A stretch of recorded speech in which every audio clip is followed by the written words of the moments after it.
সবাই রাজি হয়েছে যেন আতশবাজি ফানস এইগুলির জন্য আমরা নিষেধ করেছি। পেপারে আমরা দিচ্ছি, আপনাদের কাছে অনুরোধ এই বিজ্ঞপ্তিটা যেন ভালোভাবে প্রকাশ করেন।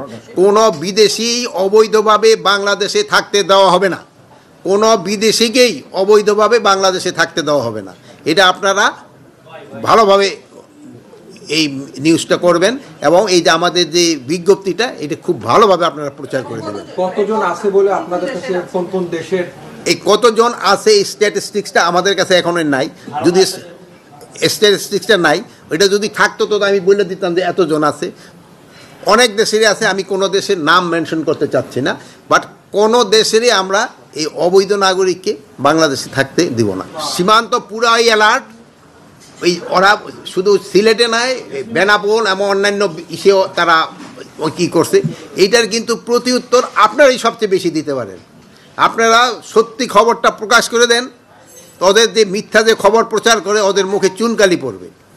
আপনারাই কিন্তু সবচেয়ে বেশি ভালোভাবে পারেন এবং আমি আপনাদেরকে ধন্যবাদ দেই, আপনারা কিন্তু এটা প্রচারও করতেছেন। আপনারা এই জন্য আপনারা ধন্যবাদ পাওয়ার উপায়, আপনারা সত্যি ঘটনাটা প্রচার করতেছেন।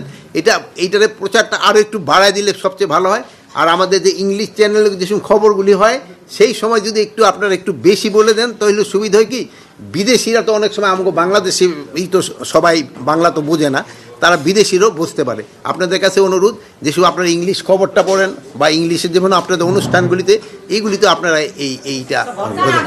এখানে তো কোনো মিনিস্টার আসতেছে না যে ক্যাবিনেটে আলোচনা, এখানে স্টাফ আসতেছে, একজন সচিব আসতেছে, সচিব পর্যায়ে আলোচনা হবে। আমরা যোগাযোগ মানে আমাদের পররাষ্ট্র মন্ত্রণালয়ের মাধ্যমে এটা কিন্তু করা হচ্ছে।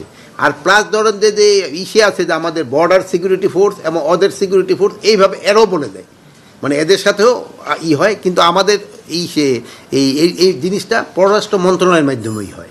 বর্ডারে কোনো অবৈধ অনুপ্রবেশ কোথাও এবং কোনো সময় বরদাস্ত করা হবে না। না, এখানে কোনো নেতিবাচক মোড় নিবে না, কোনো ধরনের নেতিবাচক মোড় না। আর বর্ডারে ওরকম কোনো বড় ধরনের কোনো কিছু ঘটে নাই। কিছুদিন আগে মানে গত পরশু মনে হয় আমাদের একটা, ওইটা আপনার এই পেপারে লেখছেন, সে গরু আনতে গেছিলো। আপনাকে আমি প্রত্যেকটা পেপারে দেখলাম কিছু সংখ্যক গরু আমাদের দিকে ঢুকে গেছে, কিছু ওদিকে রয়ে গেছে। এছাড়াও কোনো ধরনের তো বর্ডারে কোনো ইনসিডেন্টস হয় নাই, মানে আমাদের বর্ডারে এই পর্যন্ত তো আসেনি। আর হ্যাঁ, ওরা ওদিক দিয়ে করছে কি জানি বলে, কি বলে ওইটারে, ওই মিছিল টিছিল করছে। এটা তো বর্ডারেও পারে, যার দেশে মিছিল করার তো অধিকার তার আছে। এটা ক্ষেত্রে আমি আপনার অনুরোধ করবো, এই 4 মাস যাবতে আপনি আমার এই হিন্দি ঘুরেফেরা করেন, আপনি বলেন কিছু উন্নতি হয়েছে কি হয় না। এখন আপনার কথা, আপনারা খালি ডেইলি আমার একটু প্রশ্ন করেন।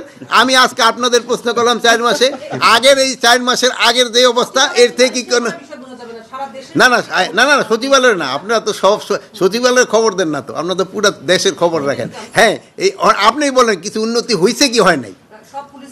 না না, আমি ওই আপনার ওই প্রশ্নটা আগে উত্তর দিয়ে এলাম, তারপরে পুলিশের দেবে। না না, আপনার থেকে আমি জানতে চাচ্ছি, না আপনার কাছে বলি ভাই, আমরা শোনেন সাংবাদিকতা দিয়ে কিন্তু পেশা শুরু করছি। মর্নিং নিউজের সাংবাদিক আমিও ছিলাম।